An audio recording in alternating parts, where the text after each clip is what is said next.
നിങ്ങൾക്കൊരു നല്ല ശീലം പറഞ്ഞു തരട്ടെ. റെസ്പെക്റ്റ് അഥവാ ബഹുമാനം.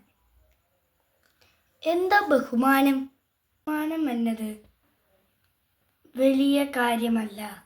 സംസാരിക്കുമ്പോൾ നമ്മൾ സോഫ്റ്റായി മധുരമായി സംസാരിക്കണം. നമ്മൾ ഒരാളോട് എന്തെങ്കിലും ആവശ്യപ്പെടുമ്പോൾ ദയവായി അല്ലെങ്കിൽ പ്ലീസ് എന്ന് ചേർത്ത് ചോദിക്കുക. നമ്മളെ ആരെങ്കിലും ഹെൽപ്പ് ചെയ്താൽ നന്ദി അഥവാ താങ്ക്സ് എന്ന് പറയുക. മറ്റുള്ളവർ പറയുന്നത് ശ്രദ്ധയോടെ കേൾക്കുക. അച്ഛൻ, അമ്മ, ടീച്ചർ, ഫ്രണ്ട്സ് എല്ലാവരെയും നമ്മൾ ബഹുമാനിക്കണം. വയസ്സവും വേഷവും കണ്ട് ബഹുമാനത്തിൽ വ്യത്യാസം കാണിക്കരുത്. ബഹുമാനം കാണിക്കുന്ന കുട്ടി നല്ല മനുഷ്യനാകും.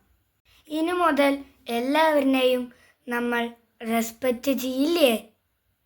Okay, thank you. Let's fun with Anirudh.